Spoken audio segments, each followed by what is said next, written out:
నమస్తే అండి, నేను నిపుణ స్పీక్స్ నుంచి మీ విజయంగార్. మీకు ఇప్పుడు నేను చూపిస్తున్న మార్గం ఏంటి అంటే మల్లూరు ఉగ్ర నరసింహస్వామి లేదా హిమాచల్ నరసింహస్వామి ఆలయానికి వెళ్తున్నాం. చాలా ప్రసిద్ధి చెందింది, చాలా డెన్స్ ఫారెస్ట్ ఉంటుంది, తాడ్వాయి కాబట్టి తాడ్వాయి నుంచి వెళ్తున్నాను 30 కిలోమీటర్లు. అదే మనకు వరంగల్ నుంచి 130, భద్రాచలం నుంచి 90 కిలోమీటర్ల దూరం ఉంటుంది. ఇటు చూసినా కానీ మంచి అడవి నుంచి వెళ్తాము, చాలా ప్రకృతి రమణీయత ఉంటుంది.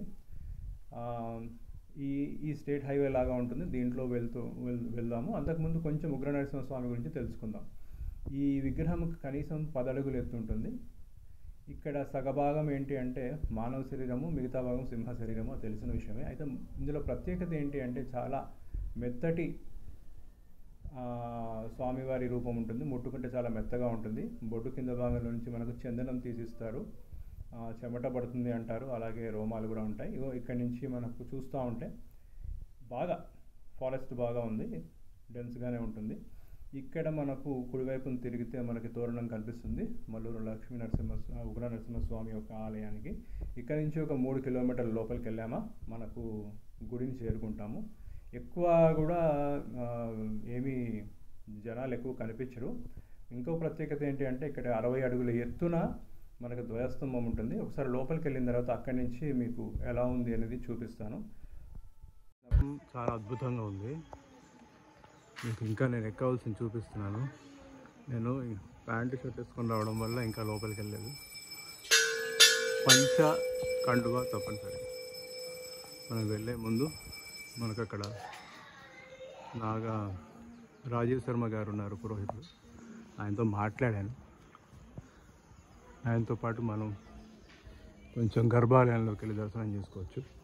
మరి అది తీగలుతానో లేదో కానీ క్షేత్ర ప్రాముఖ్యత అయితే ఆయన చెప్తారు. ఇక్కడ గరుడాల వారు, అక్కడ శ్రీకృష్ణుడు, అర్జునుడు గీతోపదేశం, అద్భుతమైన గుడి, అతి పురాతనం.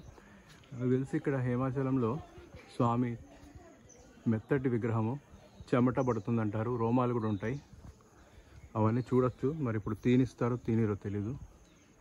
ముందైతే ఇక్కడి నుంచి చూపిస్తాను గుడి.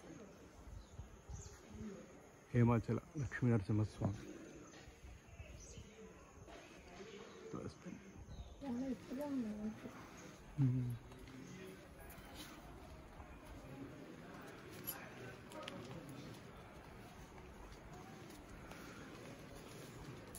తురుస్తూ ఉంటే స్వామికి నాభిస్థానంలో దెబ్బతింది. మనకు దెబ్బ తగలంగానే ఎట్లయితే రక్తం కారుతుంటే ఫస్ట్ ఎయిడ్గా పసుపు పెడతాము, ఇక్కడ స్వామికి కారే రక్తానికి అడ్డంగా మహర్షి చందనం అడ్డంగా ఈ రోజు వరకు కూడా అలా తేమగా తడిగా వస్తుంది. దానికి అడ్డంగానే చందనాన్ని నుంచి అదే సంతానానికి వివాహానికి ఇస్తారు. ఎవరి సమస్య ఉంటే వాళ్ళనే రమ్మంటారు, వాళ్ళకి అది తీర్థంగా ఇస్తారు. శని ఆదివారాలు బాగా విశేషం. స్వామికి దెబ్బ తగిలినప్పుడు ఆయన ముట్టుకున్నంత మేర మహర్షి స్వామి శరీరాన్ని తాకినంత మేర నరుడు, పైనంతా సింహంతలతో మానవ లక్షణాలు ఉంటాయి. అంటే మనిషి శరీరంలా మెత్తగా మృదువుగా ఉంటుంది. మనిషి శరీరంలో అంటే మన శరీరంలా ఇంత గట్టిగా కూడా ఉండదు. అప్పుడే పుట్టిన పసిపిల్లల దేహంలా లేతగా ఉంటుంది శరీరం. స్వామివారి శరీరం అలా సున్నితంగా ఉండటం వల్ల కలియుగ మానవుల గ్రహ దోషాలకి, నక్షత్ర దోషాలకి అభిషేకం చేస్తారు శనివారం రాహువు, కేతువు, కుజుడు, శని, జ్యేష్ఠ, మూల, ధనిష్ట, ఆశ్లేష నక్షత్రాలకు అభిషేకం చేస్తారు. ఆదివారం పూట కూడా అలాగే ఉంటుంది. ఈ 2 రోజులు కూడా 10:30 నుంచి 12:30 దాకా అభిషేకం ఉంటుంది. అభిషేక సమయంలో స్వామి నిజరూప దర్శనం ఉంటుంది. మిగతా టైంలో అలా పంచగట్టం. ఇది స్వామి యొక్క విశేషం. స్వామివారి గుట్టంతా ఇలా అర్ధచంద్రాకారంగా ఉంటుంది, నెలవంక మాది ఉండి మధ్యలో ఈ గుడి ఉంటుంది. ఈ గుట్టనంతా హేమాచలము, నవనారసింహాలలో స్వామి ధనం.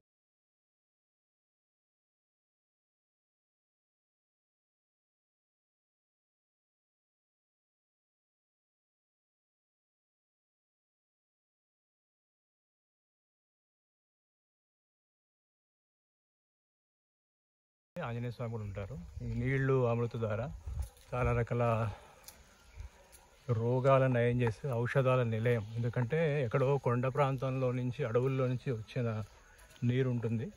సో మనం అక్కడికి వెళ్ళి ఆ తీర్థం కూడా తీసుకొని శ్రీరామ రామ రామే తీరమే రామే మనోరమే సహస్రనామ తత్తుల్యం రామనామవరానని. ఇక్కడ ఉంది మనకు చింతామణి జలపాతం. చింతామణి జలపాతం శ్రీ ఆదిలక్ష్మి తల్లి జలధార. ఇది అక్కడ ఎన్నో ఔషధాల మయం అని చెప్తారు. కొండ ప్రాంతం నుంచి అడవులు వండించి వస్తుంది. ఇది తీర్థం తీసుకున్నాము.